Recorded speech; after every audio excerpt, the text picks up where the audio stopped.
Hello and welcome to another episode of A Fresh Perspective here at Heavenward Thinking. Today we're concluding Romans chapter 11. We're moving on from our topic of the Jews and Gentiles, and we're talking about the doxology here, a little conclusion to this part of Romans before we move on to some applicable portion of how to live as a Christian and what a Christian should look like and what the fruit should be. So I'll read this and then we'll get right into our conversation today. Oh, the depth of the riches of the wisdom and knowledge of God! How unsearchable his judgments, and his paths beyond tracing out. Who has known the mind of the Lord, or who has been his counselor? Who has ever given to God that God should repay them? For from him, and through him, and for him are all things. To him be the glory forever. Amen. So as we conclude this portion of Romans and begin the next portion, what do you see here that really strikes you as applicable for Christians?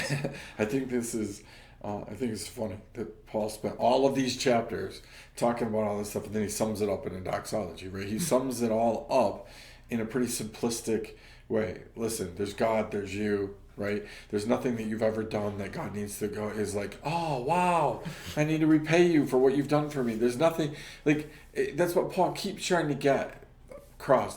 Christianity at its core is really simple. If you can understand this principle, you're going to be okay.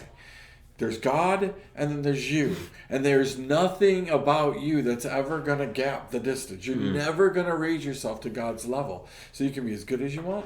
You can be as smart as you want. You can be as nice as you want. You can do whatever you want, right?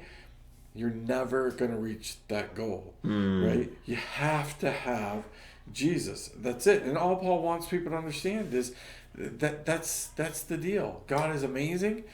You not so much.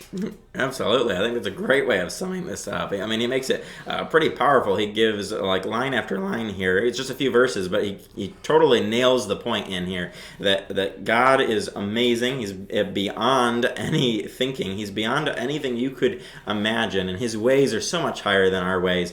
And then there's us who we really do sometimes think that God should repay us, or that God owes us something, or that we can contribute something to God, or wow, this doesn't make sense to us. Why isn't God doing this? And of course he should do this. And yet we need to look at this and go, his judgments are unsearchable, his paths beyond tracing out. How could we ever know his mind? I mean, these statements are incredible when we pause and just look at them and see just how incredible our God is, and then how non-incredible we are. And like you said, there's only one way that we have a bridge, and that's through Jesus Christ. And that's nothing that we do, and that's nothing that we do on our own at all. It's a gift from God that we even have that mediator between God and us, which is Jesus Christ, and which Paul has been spending the first 11 chapters of Romans trying to get us to understand. You need Jesus. Well, right here, it's kind of just a nicer way maybe of doing it, rather than showing how sinful we are. He shows just how incredible God is, and it kind of just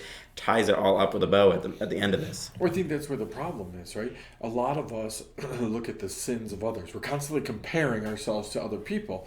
And so we're looking at the sins of others and going, hey, we're pretty good.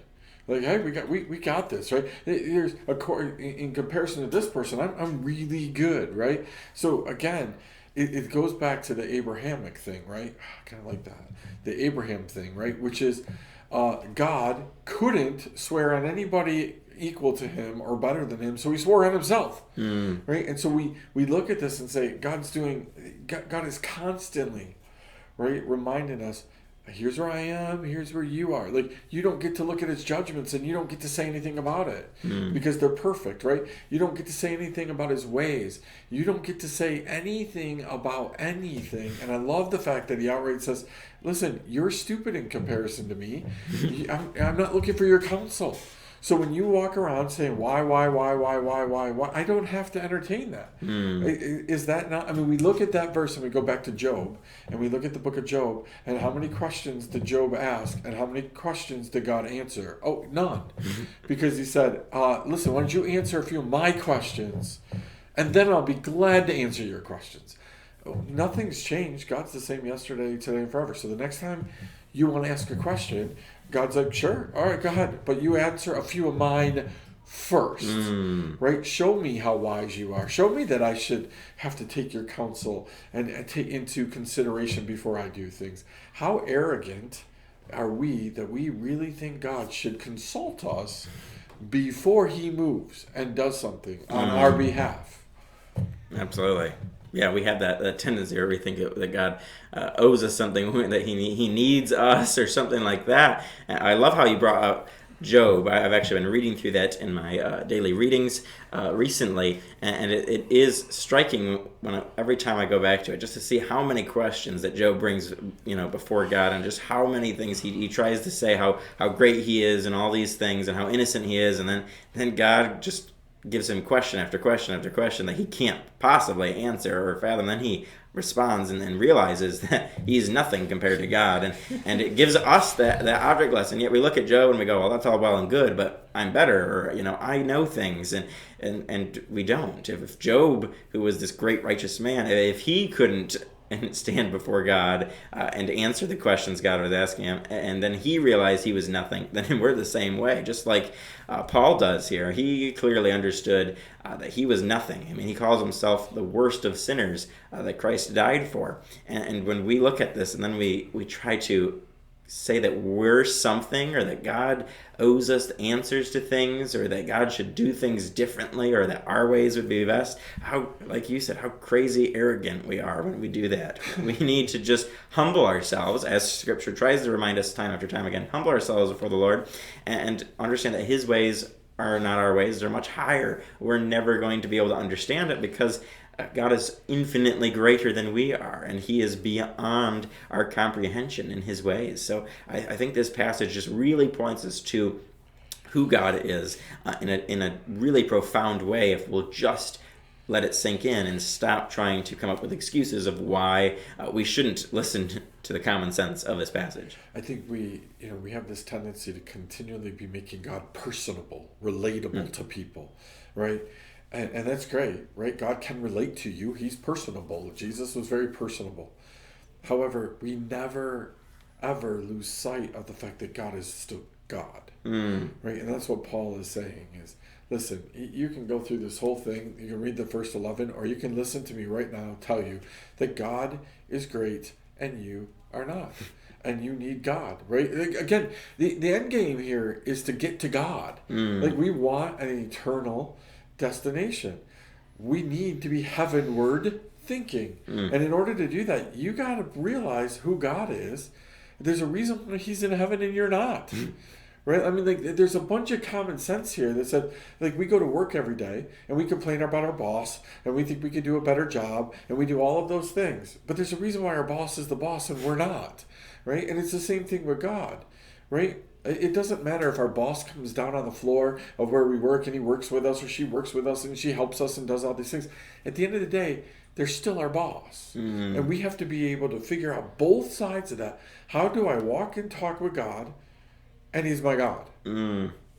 Absolutely. I think, as you said, people lose sight of that because we're so focused on, well, God is loving, God is kind, he wants to be your friend, all these things, which are all true. Jesus is there for us like that. But at the same time, we have to realize that God the Father is so holy and so infinitely greater than we are. We need to realize that He's not on the same level as us, that we're on a totally different level. We're only able to be a child of God and to have that friendship with God because of Jesus Christ. And so when we realize that should point us to exactly what Paul has been trying to point people to in Romans throughout these first 11 chapters, point them to Jesus. And then as we transition into chapter 12, we're going to start to see what we should do as Christians.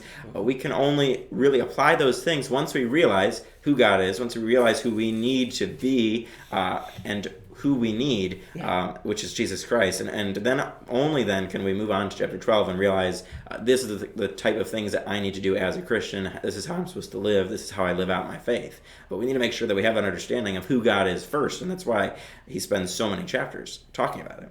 Yeah, well, and I think he finishes it up by, again, pointing out the obvious. In God are all things, right? Through Him, in Him, to Him are all things, right? So there's not a single thing that you have that is yours. God allows all of it. He made it all. He created it all. It's His. He's never, ever given up ownership of it. So as you look around and you look and say, hey, everything I have is God's, that ought to tell you something. And it ought to bring forth a response, right? Which is why Paul goes into chapter 12, right? Here's the response to the fact that God is all things. has all things, owns all things, knows all things is God. It's not you. Like, you might think it's you. Like, you may have woke up this morning and thought, I am all things, but you're not. Absolutely. This chapter gives us the reality. We are definitely not all things because only God is. And that's where our focus needs to be as we develop that heavenward thinking that can only come when we realize that God is God and that we're not God and that we're called to submit to God because He is so much greater than us. And we need to make sure that we're having that humility rather than pride and where we think that we're God. So I think that that's just really a key thing that we as Christians need to do, and that prepares us as we move forward into Romans chapter 12. So I hope you've been challenged by this, and that you really consider who God is and who you are in relation to God, and that you really need Jesus Christ this week. And then you'll join us next time as we talk about Romans chapter 12 on a fresh perspective here at Heavenward Thinking.